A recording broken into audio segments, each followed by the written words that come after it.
I'm Kathy Lilly, and my daughter is Esther, the producer of this. I'm here because Esther's asked me to be involved in her film while I've gone on a health trip with cancer.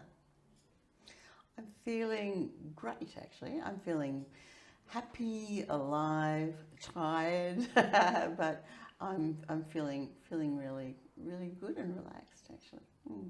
My husband and I, we've just had 4 months in Europe, and we arrived home at midnight on Friday night. So I'm in Melbourne, for this filming today.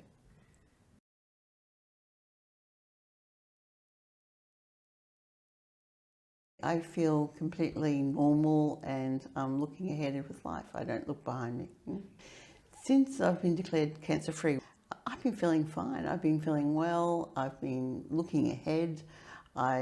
I feel as if I've dodged a bullet, and I'm looking ahead for the future. I was due for a normal mammogram. I deferred it until after Christmas, and so I had a mid-January appointment, and a few days later I got a call back from the clinic late at night, and I was asked to come in for some further exploration. And I decided I'm not going to worry. I'm not going to worry until I know there's something to worry about. So a couple of days later I went in and had some more X-rays and ultrasounds and biopsies, a needle biopsy, and I learned that I had 2 lesions. Then I got a call back and said, well, can't I just get the results over the phone? They said, no, you need to come in. And I was told that I had cancer. I was given quite a description in terms of it being invasive, and that I needed to have surgery quite quickly. So I had booked in for surgery after I had my little holiday. I didn't want to know about it, really. I was being in denial. I had a period of chemotherapy, and then post-chemotherapy I had 6 weeks of radiotherapy, and then I've been on hormone therapy since September, and I will be on that for the next 5 to 10 years. At the early stages, before I made the decision about chemotherapy, I decided that I didn't want it if I didn't need it. By having chemotherapy, I reduced the probability from 1 in 4 to 1 in 5. So it's a 20% increased chance of being cancer-free. So I decided I would take that. Do I look all right? Yes. You look beautiful. We got the finest lighting for you. Oh, thank you. Yeah. This is called This is called Hollywood lighting. Oh, really? Extremely flattering. Oh, good. Yeah. I saw you looking at pictures like the Kardashians. Yeah. Oh, okay. Yeah. Is my bum look bigger than this? When I look back on the treatment, I feel very lucky. I feel lucky in that I live in the time that we do, because my grandmother died with breast cancer in the early 80s, and the amount of improvement and research in both the techniques and treatments has been phenomenal in the last 20, 30, 50 years. I felt really well supported. I felt well supported by my family, by my friends, and by the medical team that surrounded me. And I'm not one to dwell on the negative, so I always find the positive in anything, but I really don't, I didn't try to make it a big deal. I tried to make it something which is, this is what it is, and this is what you do to get through each day. I was treated at various different centres in Brisbane, depending upon where the professional that I was going to was centred. I had my chemotherapy at the Wesley, and then I had my radiotherapy at a clinic in Chermside again. My relationship with my husband has probably, if anything, improved since my diagnosis. I think we don't take each other for granted. With my family, well, it makes you realise, really, because very often while we're actually quite an emotional expressive type of family in terms of communicating.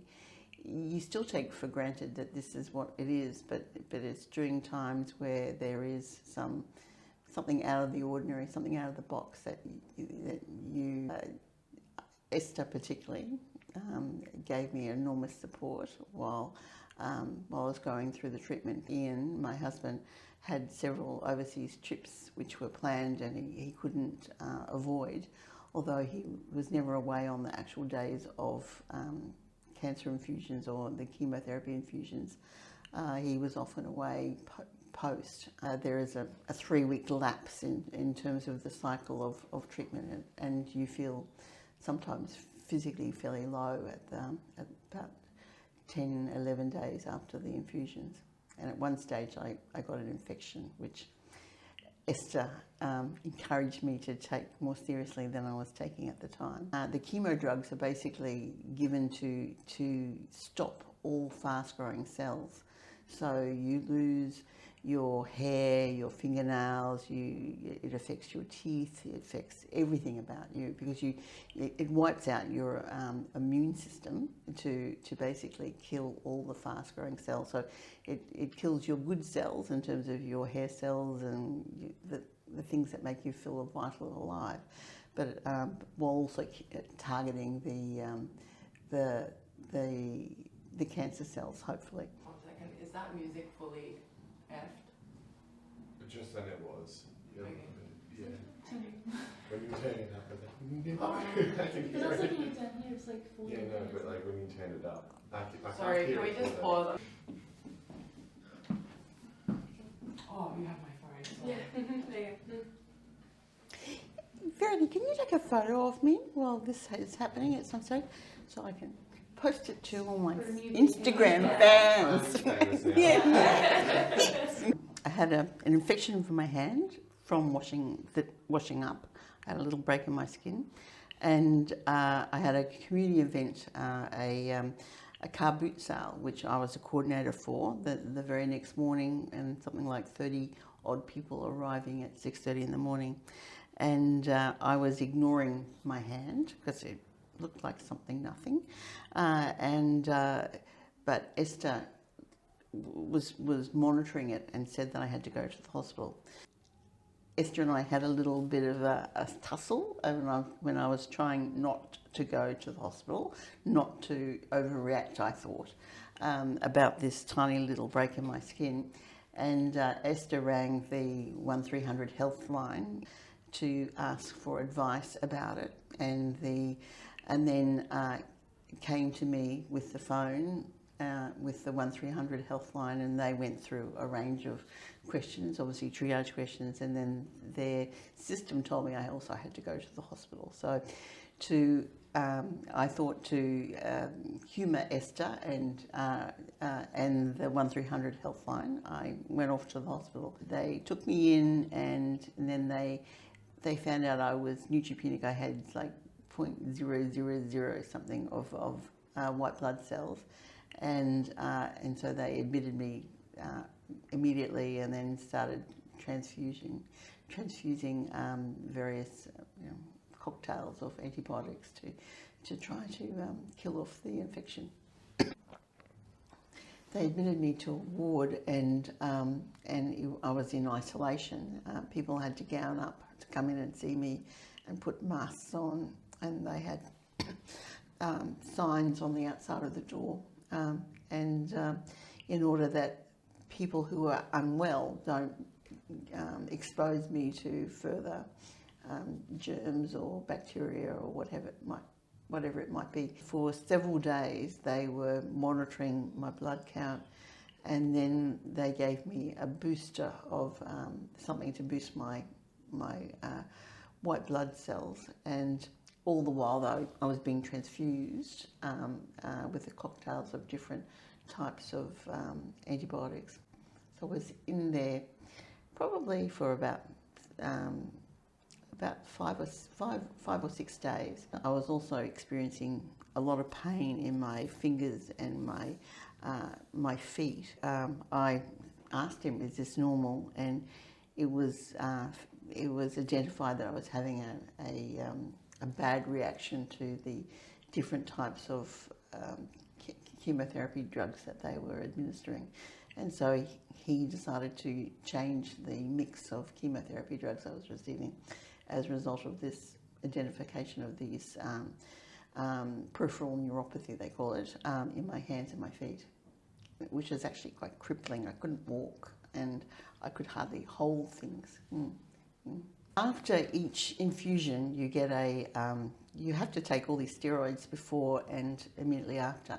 Plus, I was given a drug which is apparently very, very costly or valuable in terms of if you had to pay for it, and which is given in a syringe that you have to self-inject about 2 or 3 days after the infusion. And I think I misapplied it, or I didn't get it at all, and so that probably contributed to me having very low white blood cell counts, because I didn't get this drug which would help boost it immediately after I had the infusion. It was very odd. It was quite. Initially, I was really quite amused by it, in the sense that I thought, all of these people are taking all of these precautions and I'm okay. After I learnt further about the type of infection I had, I realised it was a serious event. And while I wasn't necessarily taking it too seriously, everybody else around me were. Yeah. When I had the infection and went to hospital, I really didn't think it was particularly serious. I really didn't think it was something that I needed to attend to. It looked like just a minor skin break. I realised after I sat up one night and did a whole lot of research about it, and then I realised that yes, it was significant, and my doctor had previously told me about people who had chemotherapy, because one of the reasons I didn't want to even go through chemotherapy was that I understood it made you sick. I was feeling very well at the time. I didn't want to feel sick in terms of going through a very sort of toxic type of treatment to feel better when I already felt well. I was told by several doctors, including my GP, that in the early days, people were actually being killed by the chemotherapy, in terms of the severity of the drugs and the treatment, which basically destroys your whole body's sort of capacity and natural sort of defences to fight infection. It means that you're open to just the common cold, or various events become fairly significant very quickly if you are neutropenic. And because this injection I'd taken, I had fluffed it up somehow, and I didn't get the completed injection. Because I'm someone who minimises issues, I didn't realise it was significant. So I didn't think of it as being significant in any way. But Esther invoked my brother Ivan. My middle brother died post surgery about 12 years ago now. He had a blood cancer, a form of leukemia, and he died of graft versus host disease, which is something you get when your body turns against itself. And he didn't react very quickly to some signs which showed that he was having an infection, and he wasn't getting the drugs that he needed to stave off the graft versus host reaction. And because of that slow response to that, his body basically sort of killed himself. He basically turned on himself, and his whole body broke down within a couple of a couple of weeks, and he passed away very sadly. And by invoking my brother, Ivan, because he didn't react quickly, or he wasn't being very responsive to the potential significance of it. He unfortunately didn't give himself the best chance of recovering, and so by invoking Ivan, I was thinking about Ivan, and I was thinking, well, yes, although I don't think this is very significant, I don't know what the consequences will be downstream, so I should go and attend to this. I've never put myself on the centre stage of my life, in the sense that I always have been on the stage with all these other players. I'm not someone who actually overreacts to things, generally. And I am someone who's actually really able to reframe my thinking and pull it out and identify about whether or not this is useful thinking and how I will behave. So I'm really quite thoughtful and reflective about things. So yes, I've got life to live. I've got things to do. I got a real shock to find that it was positive that I had cancer, simply because I don't think those things happen to me. Isn't that very, very sort of extraordinarily arrogant? But I've had a charmed life. I've had a really, really, really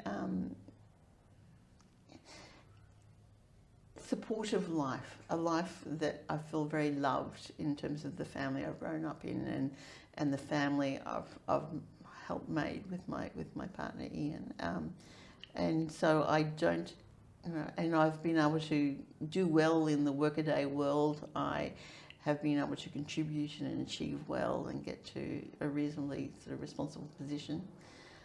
So it was a shock to find, yes, I got this thing. I have a knack of just seeing things for what they are and not exaggerating them or not somehow enhancing them or blowing them up.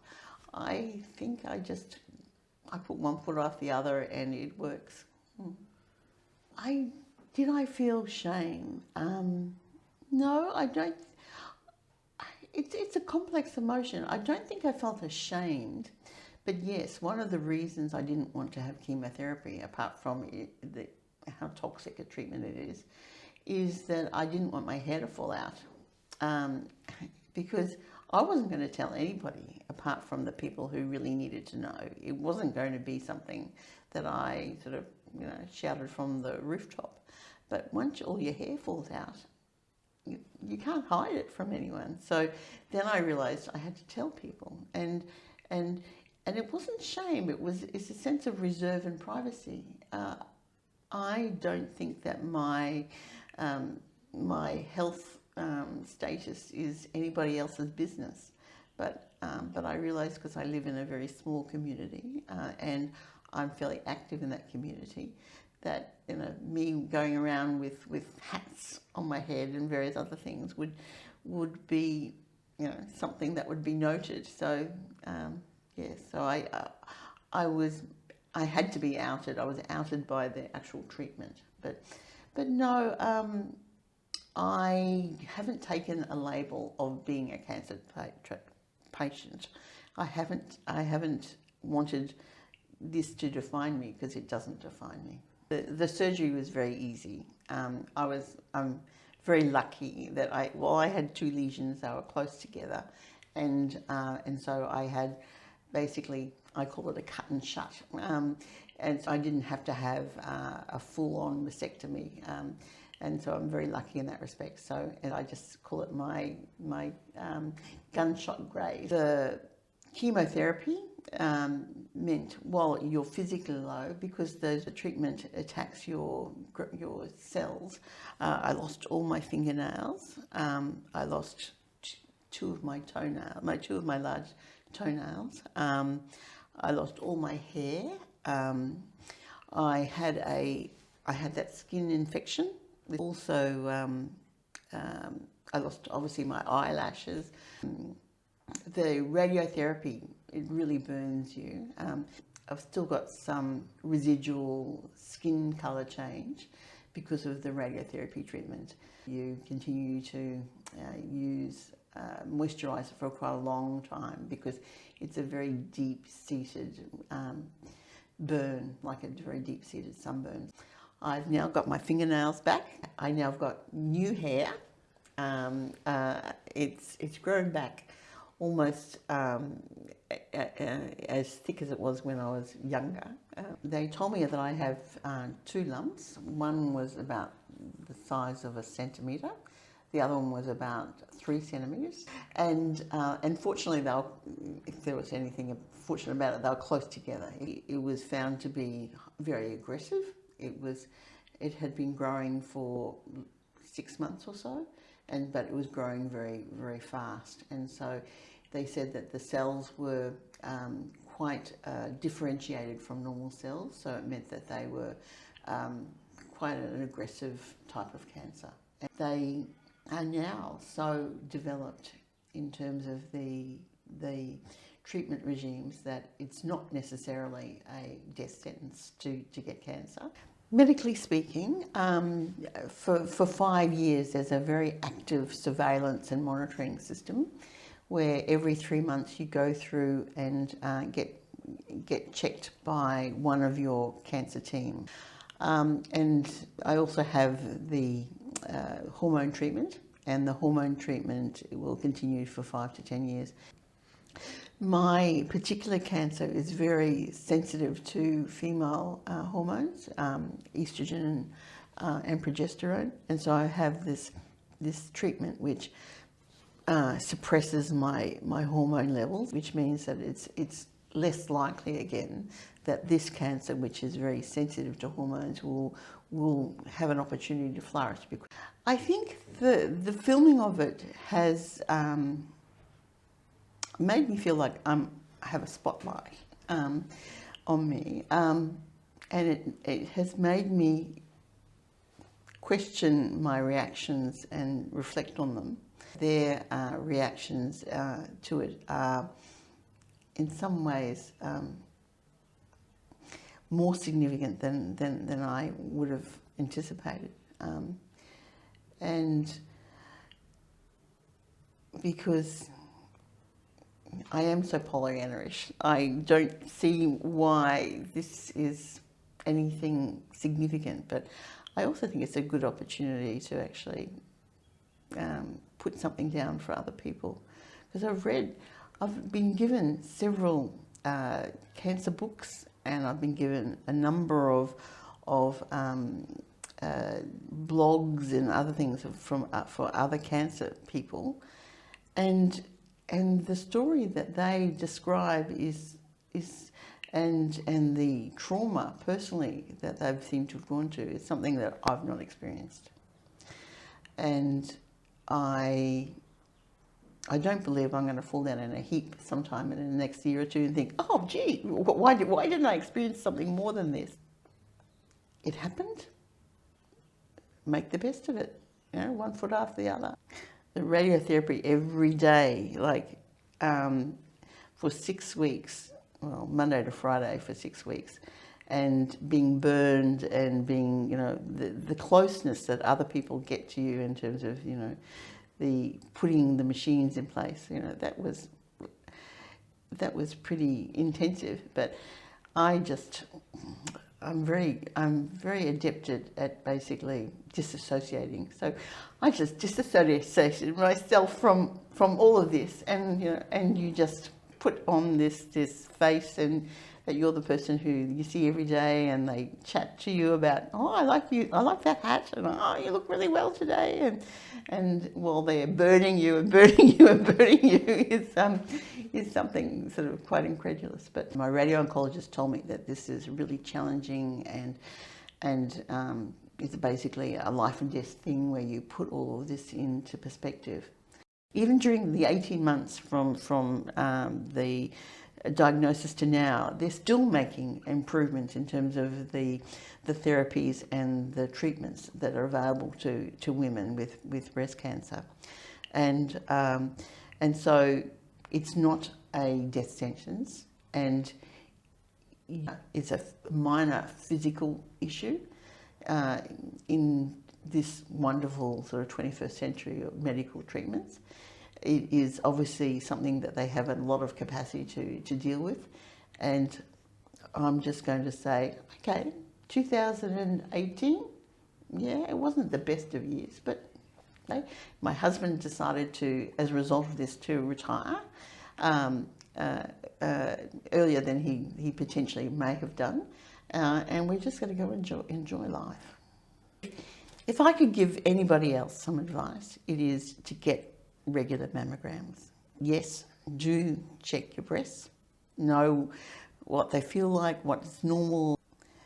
Have regular mammograms. Get regular mammograms. Camera is rolling. I love it. I love you too.